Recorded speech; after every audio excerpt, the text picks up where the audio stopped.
Hey yo, shout out UUproductionz, hosted by UUilliam.k. We are out the trunk right now. Hey yo, shout out Cheeseburger, shout out Royalty Studios. Hey yo, shout out everybody, dog, because that's the only reason why we can do this tonight. Hey yo, shout out who? Galaxia. Galaxia? Yeah.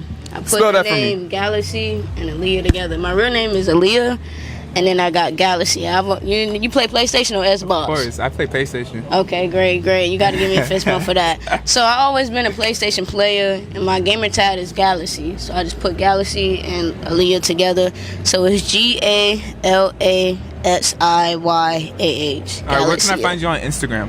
You can find me on Instagram at _Galaxia_. So that's _GALAXIYAH_. Alright, where can I find you on Spotify? Because Galaxia. they was just telling me like, yo, you was like out on the stage, you was like lit, dog. For Like, they was real? coming out here like in the interview trying to boost my head. during your dog interview. They were coming out and be like, yo, that shit was lit. That shit was lit. Walking out and everything, that shit was lit. Hey, you should have been there, dog. So like, how you feel? How you feel right now? I feel like you missed out. It's Not my fault. You working, it ain't your fault, but he definitely missed out. Look, my voice going and everything, that says a lot. I'm sweating bullets and shit.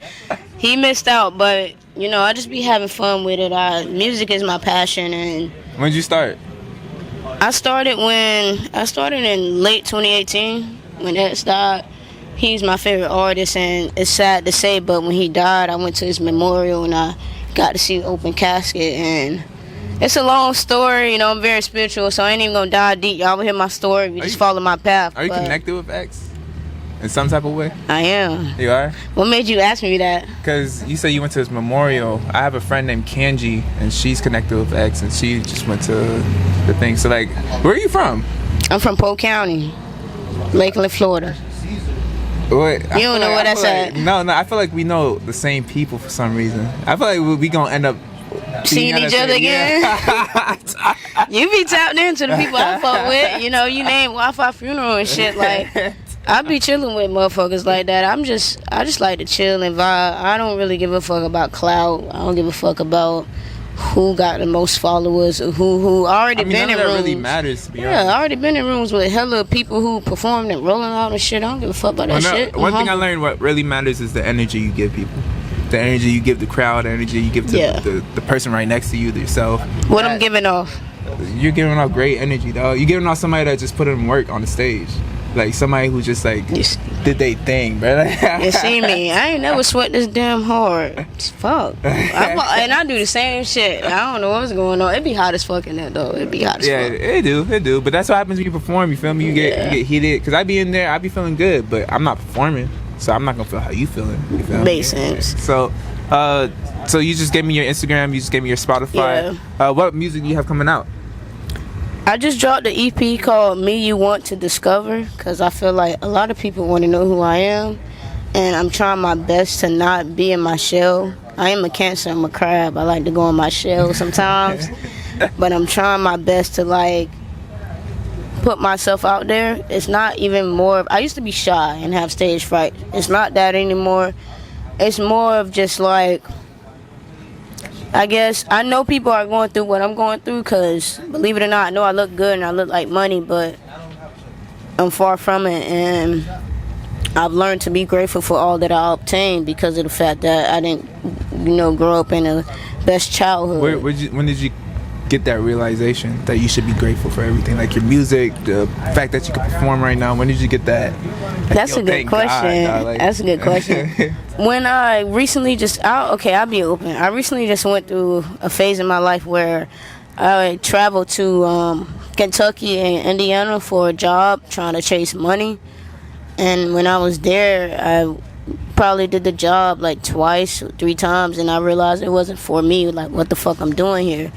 So I ended up because I was with roommates at the time, so I ended up driving back to Kentucky, and I was stuck in Kentucky for like 2 weeks and a half, and my money was gone, and I was just down on my ass. I had my cat with me, and to get on the plane with an animal, they charge hella, like, damn. So I was in a tough spot, and I finally made it back, as you can see.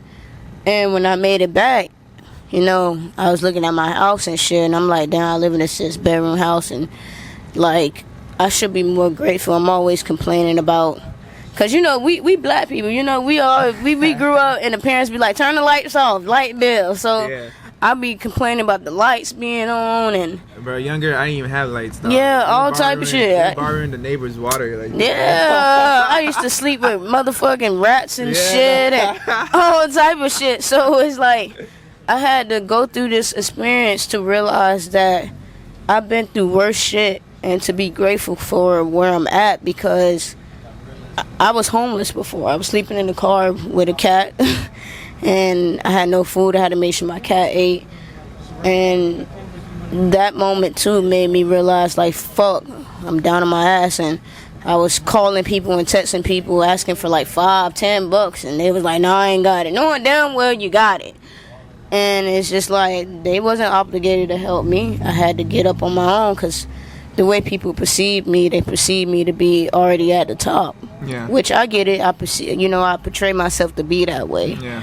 But I don't mean that's who you really. Yeah. Like, what's really going on in life? Yeah. Because you know that's really times. who you are. You are on top, but that doesn't mean that in life that's what's going on. Like, not everybody in life is on top 24/7. It's polarity. It's like you don't walk through. You can't have. It's too late. It's too late. You can't have the ups. You can't have the ups. You know, it's okay. He actually, I feel like, I swear I just saw the Maya tattoo on his arm, so that he was a symbol. But anyways, you can't get the ups without the downs, you feel me? So, like, I feel like a lot of people is chosen. Everyone on earth is chosen, but there's very few that volunteer. And what I mean by that is, like, there's a lot of people, everyone is chosen, everybody has a purpose if you made it here alive, because some souls don't even make it alive. My mom had a miscarriage and everything. But there's few that volunteer, and when you volunteer, you're going to go through a rough path. You're going to go through a lonely path, and I've always felt alone. That's why I got the lone wolf on me. I always felt misunderstood because of the mentality that I have. So at what age did you volunteer? I volunteered when I was young. I was always doing spiritual stuff with my mom, but I volunteered when I met my twin flame, which was like late 2020. That's when I had my first spiritual awakening, and I put the glasses on and I was able to see reality as it truly is. And then from there, I went from taking LSD for fun, and then I started taking LSD to learn more about myself and love myself more, because I'm very insecure. Not anymore, but I was. And then I took DMT, and that, like, cut the cake.